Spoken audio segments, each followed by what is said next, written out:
Lunch break had just begun, and the factory floor turned into a stampede toward the cafeteria. Shoes tapped against the tiled floor, laughter filled the air, and everyone scrambled for a spot in the ever-popular lunch line. The star of the show? The steaming trays of food freshly prepared by Mr. Abdul Ramirez, the head cook, and more importantly, the father of Lena Ramirez, the only girl in a crew full of men. "Hey, Mr. Ramirez," Ryan Cole, a grinning young worker, lifted his plastic tray high. "Is it true that future sons-in-law get an extra slice of pork adobo?" Laughter erupted across the line. Lena, standing right behind him, rolled her eyes and snapped, "Ryan, cut it out. I don't care if there are no men left on Earth. I still wouldn't look at you twice." Ryan shrugged, faking innocence. "Ouch, Lena, that hurts. I haven't even started wooing you yet, and you're already rejecting me?" She shoved past him with a scowl, but their co-workers wouldn't let it slide. "You two are like cats and dogs. I swear you'll end up married," Randy chimed in from across the table. "No way!" Lena spun around, cheeks flushed with irritation, and maybe just a touch of something else. "Even if we were the last two humans alive, I'd still pass on him." More laughter followed. Lena crossed her arms, frustrated. She knew they were only teasing, but something about Ryan's jokes always made her heart skip a beat. Everyone saw her as one of the guys, the tough girl who could punch like a boxer and eat like a trucker. But deep down, Lena was still a woman, with a heart she tried desperately to protect. Maybe that's why Ryan's teasing hit a little too close. Because if she let her guard down, she might just fall for him. After her shift ended, Lena walked her bike out of the factory gates, longing to get home and rest. But as she approached the parking rack, she froze. Her bike chain had snapped clean off. "You've got to be kidding me," she muttered. "Who the hell messed with my bike?" Frustrated, she kicked the front wheel. It didn't help. "Hey, take it easy on the bike," came a familiar voice behind her. She turned around and saw Ryan leaning casually on his matte black motorcycle, that annoying smirk on his face. "Hop on, I'll take you home. You look like you're about to cry." "I am not crying," she snapped, "and I don't need a rescue." Yeah. Your bike's busted, you're broke, and Sacramento's not getting any closer. Get on, unless you plan to push it home." She glared, then sighed. "Fine, just this once." Climbing onto the back, she sat stiffly, keeping as much distance as the seat allowed, but the moment they hit a bump in the road, she lost her balance. "Careful," Ryan said, reaching back to pull her arms around his waist. "Hold tight.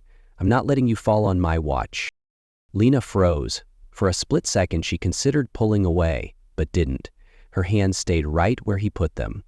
There was something oddly comforting about it. Memories came rushing back. Ryan, that quiet teenager who used to drink beer alone outside the corner store. The one who helped her dad and brothers get jobs at the factory canteen.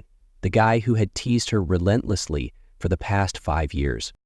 She exhaled, slow and steady. Never once had she imagined liking him, but tonight, riding through the cool California breeze with her arms around him, something stirred in her chest. A strange, unfamiliar feeling. "Thanks for the ride," Lena mumbled as Ryan pulled up in front of her house. "Still can't believe you didn't dump me halfway." "If I was gonna do that, I would have done it in 10th grade, Ryan grinned. "I'm nicer than you think, you know." She shot him a glare.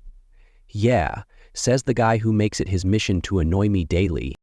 "Teasing is a form of affection," he said, with that infuriating smirk. "Anyway, Lena, can I ask you something serious? Would you marry me?" She nearly fell off the bike. "Excuse me? Did the sun fry your brain?" "Not real marriage," Ryan clarified quickly, suddenly looking sincere. "Fake. Just for a few months." "You make it sound like an online subscription," she muttered. "Start explaining." He sighed, scratching the back of his neck. "My grandfather's dying. My family's loaded, but super old school. No wife, no inheritance. And you want me to pretend to be your wife? For money?" "It's not just the money," Ryan said. "I need someone I trust. Someone who won't mess this up." "Oh, how sweet," she said sarcastically. And then we get married, just on paper, throw a small wedding, move in together for 6 months, no need to love me, no intimacy, just play the role. After my grandfather passes, we get divorced. You walk away with $2 million. Lena blinked. It wasn't the money that made her pause. It was the absurdity. Something about this feels completely wrong, she muttered. You think I'm that easy to buy? No, not at all.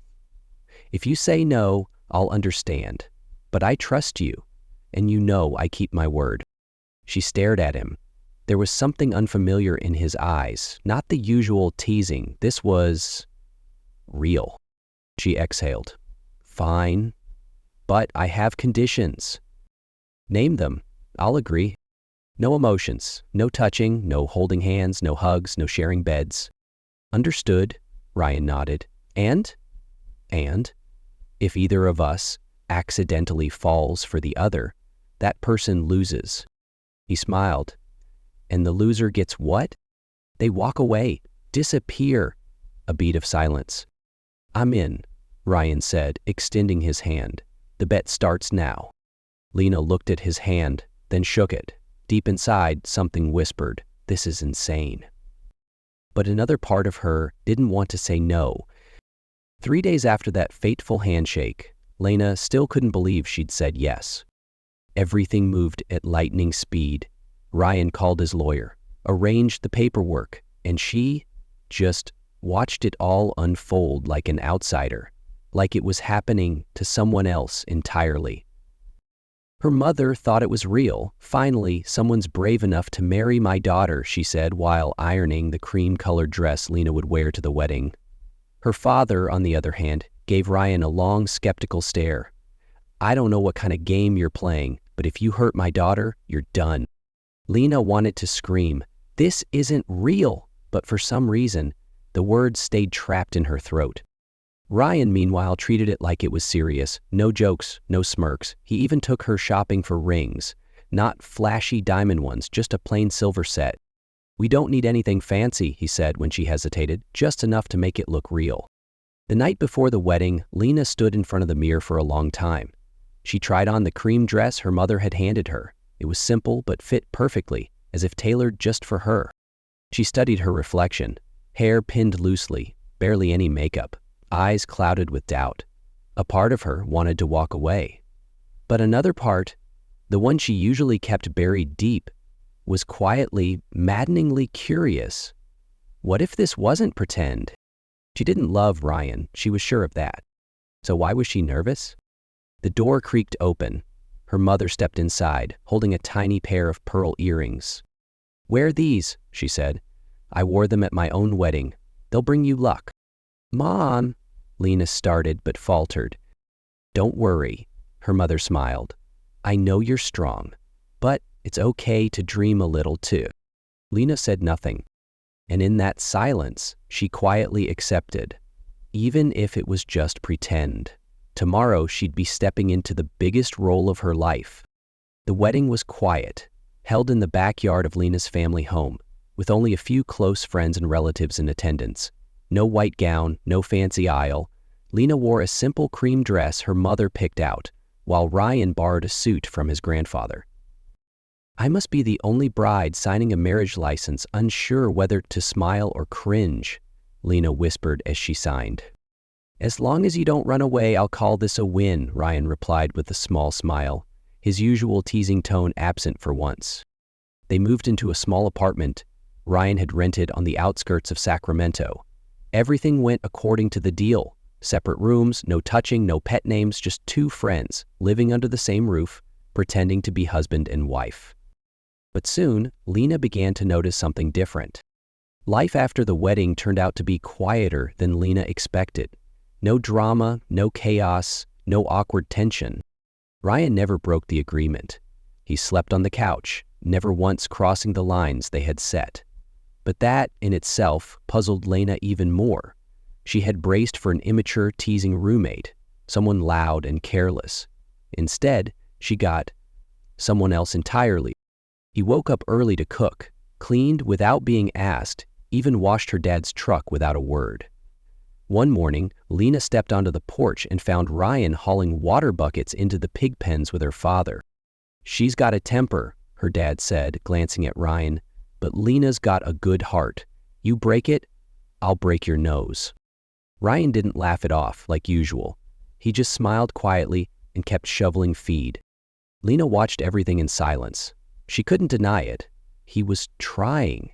Every night after dinner, Ryan helped with the dishes, even when her mother waved him off, flustered. "You're too polite for a son-in-law. Makes me feel guilty," she'd say. When Lena came home from late shifts, Ryan was always waiting with a glass of orange juice and a warm towel. "Vitamin boost," he'd say casually, like it was something he'd always done. "You're overacting your role," she muttered once. "I'm just doing what a husband should," Ryan replied, meeting her eyes. And it was that look, the lack of sarcasm, the quiet honesty that shook her most. She began noticing small things. The neatly folded shirt he left on the chair each morning, how he quietly helped her mother wrap tamales, the way his eyes softened whenever she tied her hair up, thinking no one was watching. One evening, she overheard him talking to her younger brother in the backyard. "I don't know if your sister realizes it, but she's strong because she's scared of being hurt. If someone loved her the right way, she'd love back harder than anyone else."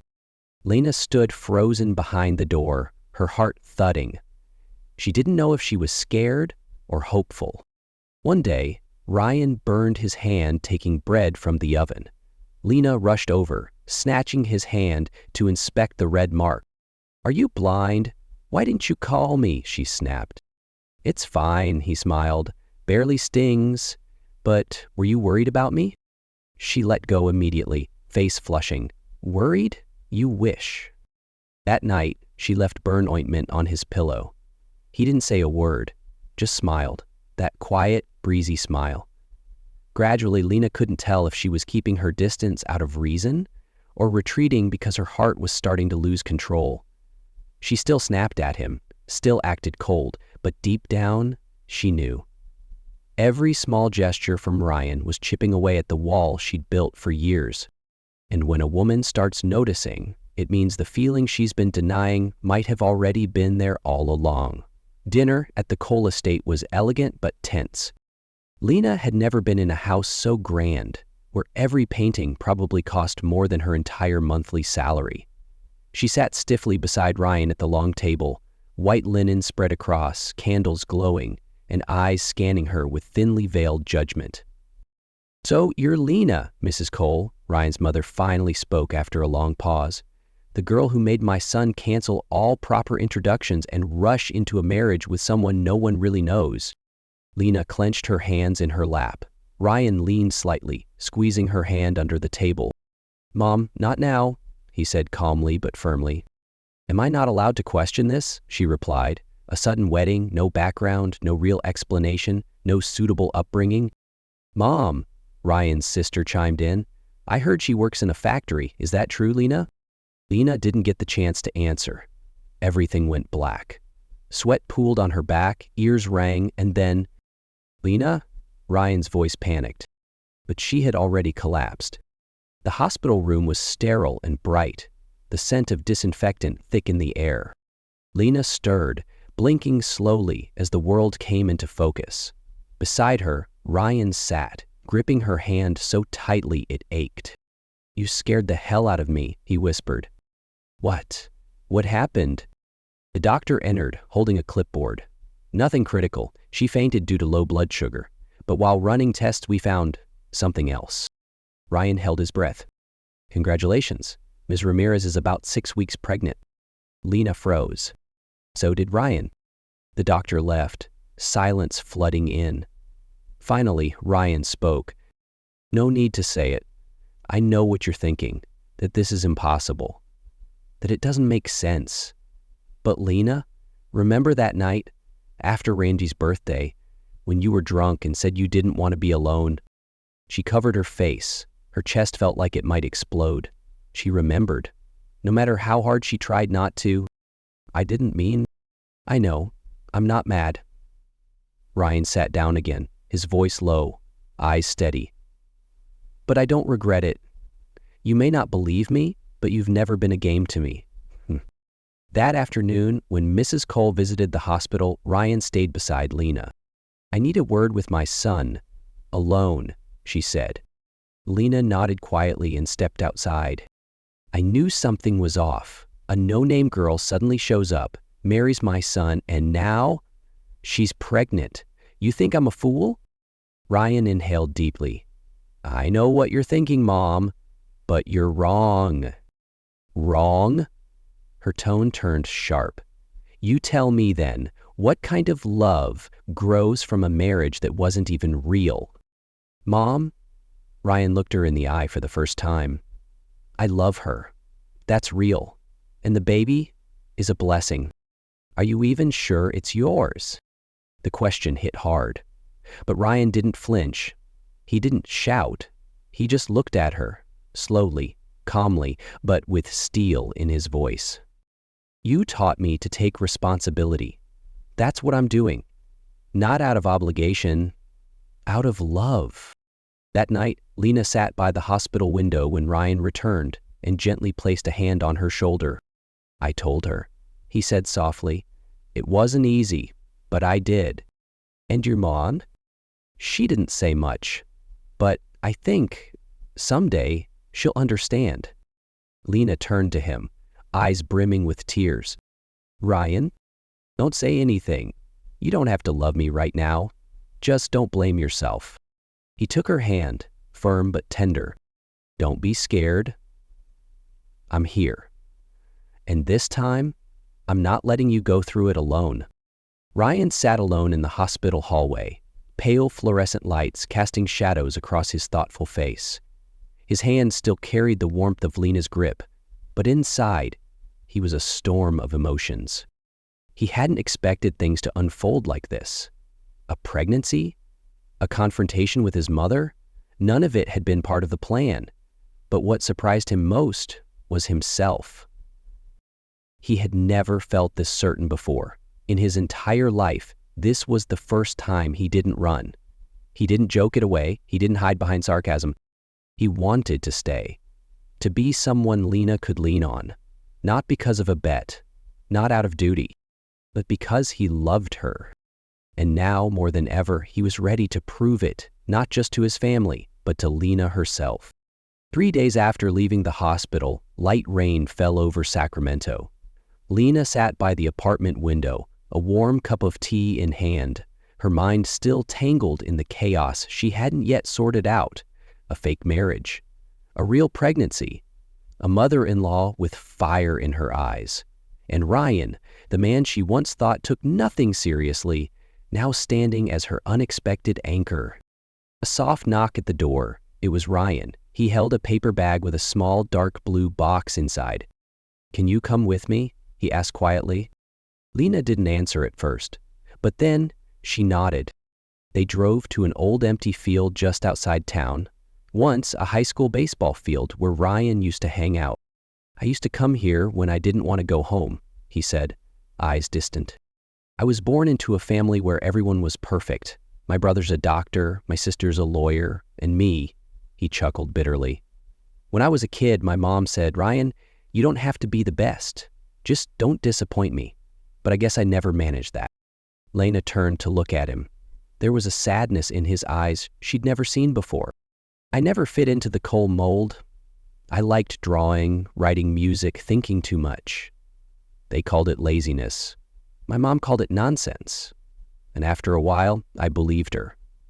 I really thought, maybe I was useless. For the first time, Lena didn't know what to say, so she stayed silent and listened. About then, I met you, Ryan continued. Someone who didn't follow anyone's rules, stubborn, short-tempered, honest, and strong. So strong it made me want to do something right for once. He turned to face her fully. I know we started this as a ridiculous bet, but everything changed, slowly, and now, I don't care about the contract, the money, or the game. He handed her the box. No diamond, just silver, but this time, it's not a joke. Lena opened it. A simple silver ring, unadorned, but her heart trembled.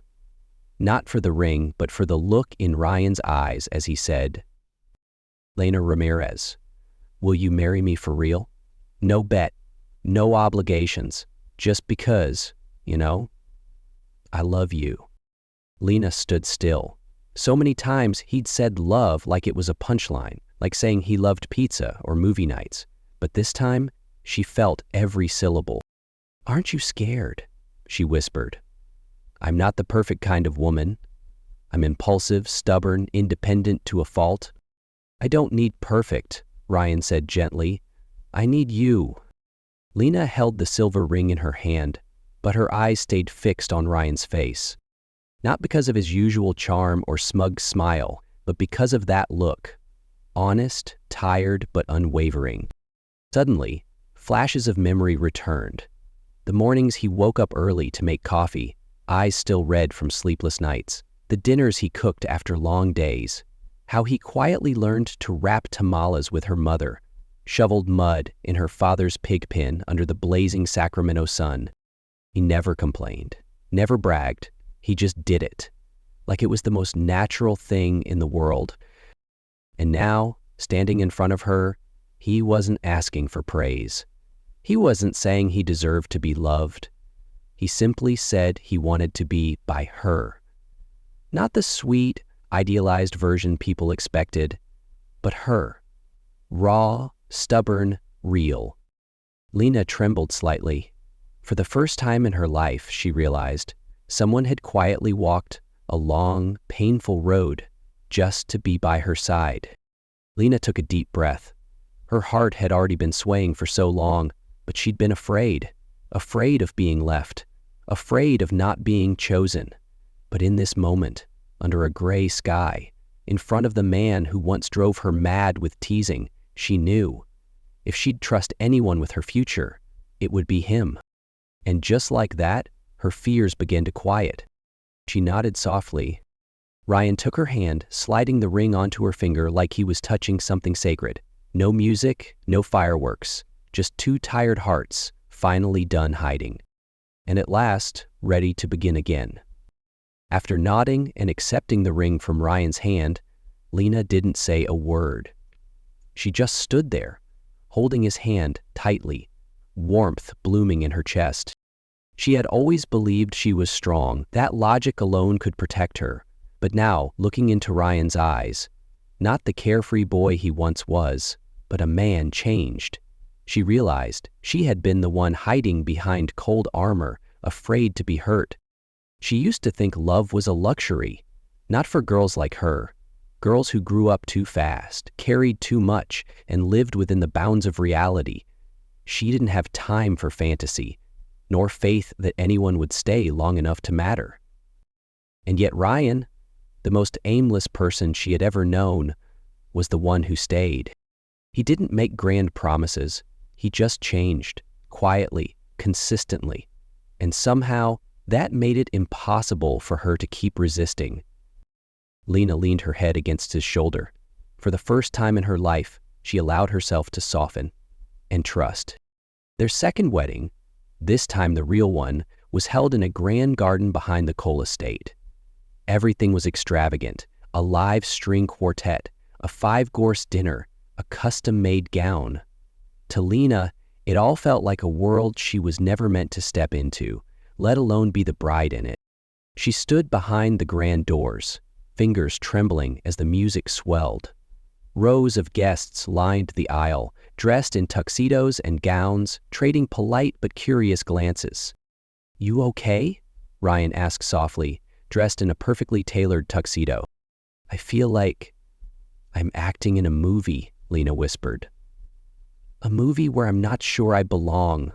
Ryan smiled, taking her hand. "No script, no performance. This is real. And you're exactly where I want you to be." She looked at him, and as always, that calm in his eyes grounded her. The doors opened, and they walked down the aisle together. Throughout the ceremony, Lena still felt like a stranger in the glittering lights, the applause, and the smiles of people she barely knew. But whenever she started to drift into discomfort, Ryan's eyes would find hers, pulling her back to something true. His speech was short, but powerful enough to leave some eyes misty. Some people spend a lifetime chasing love. Others find it when they least expect it. Lena was the most unexpected, most beautiful thing that ever happened to me. And today, I'm proud to call her my wife. Lena never thought she'd cry at her own wedding, but she did. Not because of the grandeur, but because, for the first time, she felt chosen, loved, completely. They didn't go on a honeymoon, Ryan said. We've done the trial run. Now it's time for the real thing. They moved back into the little house on the edge of town. Once a temporary stop, now a place where every corner held warmth, laughter, and hope.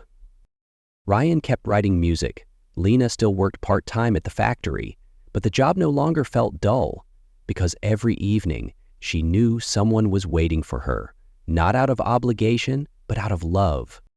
On their wedding night, there were no roses, no scented candles, no champagne. Just the soft glow of a bedside lamp and the quiet sound of rain tapping against the window. Simple, but warm, like the way they had come to love each other. Lena sat on the bed, gently touching the silver ring on her finger. Across the room, Ryan loosened his tie in silence, his eyes never leaving her, as if afraid this moment might vanish if he blinked. "We really got married," Lena whispered. Ryan walked over and sat beside her. "And this time, it's not a game." She looked at him. No poetry needed. Just one glance, and she knew. Their feelings hadn't started today. They'd been there for 5 years, buried beneath stubbornness and fear. "I used to think you were just the guy who knew how to drive me crazy," she said with a small laugh. "And I always knew I'd fall for you. I just didn't expect to fall this hard." In that moment, they didn't need more time or more reasons. They had stepped out of their roles, leaving behind all contracts, excuses, and hesitations. What remained was love. Real, unpolished, slow, but full and whole. May in Sacramento felt like a lullaby. Lena stood on the porch, gently stroking her round belly as the late afternoon sun filtered through the trees, casting warm light across her face. Ryan was out in the yard, dirt on his hands, carefully planting a new bed of lavender, her favorite. Life looked very different now. After the wedding, Ryan took a position at the family company, not out of obligation, but as a decision. He started small, learning everything from the ground up. Slowly, he proved himself, not for applause, but so he could look Lena in the eyes each day with quiet pride. "Mom said lavender helps you relax," Ryan said, stepping inside, holding a sprig still covered in soil. "I planted them where you can see them from the window." Lena laughed, taking it from him. "You don't have to do all of this." "I want to," he interrupted softly. "For you. And for the baby." A few weeks later, on a quiet morning, Lena gave birth to a healthy baby boy. Ryan held his son, eyes brimming with emotion. The baby had his stormy gray eyes, but the soft curve of Lena's nose. "Hey there," he whispered. "I used to think I wasn't good enough. Then I met your mom, and because of her, I learned that love doesn't need to be perfect. It just needs the courage to stay." Lena lay nearby, exhausted but glowing with quiet joy. Watching them, she realized, every scar, every weight, it was all worth it. Because in the end, family isn't built from blood. It's made of two people choosing each other, loving each other, growing together. One crisp fall afternoon, Lena opened the journal she'd kept since she was 20 and wrote, "In love, the loser isn't the weak one. The loser is the one strong enough to surrender their pride and brave enough to stay. And if I ever had to lose again, I'd still choose to lose for him."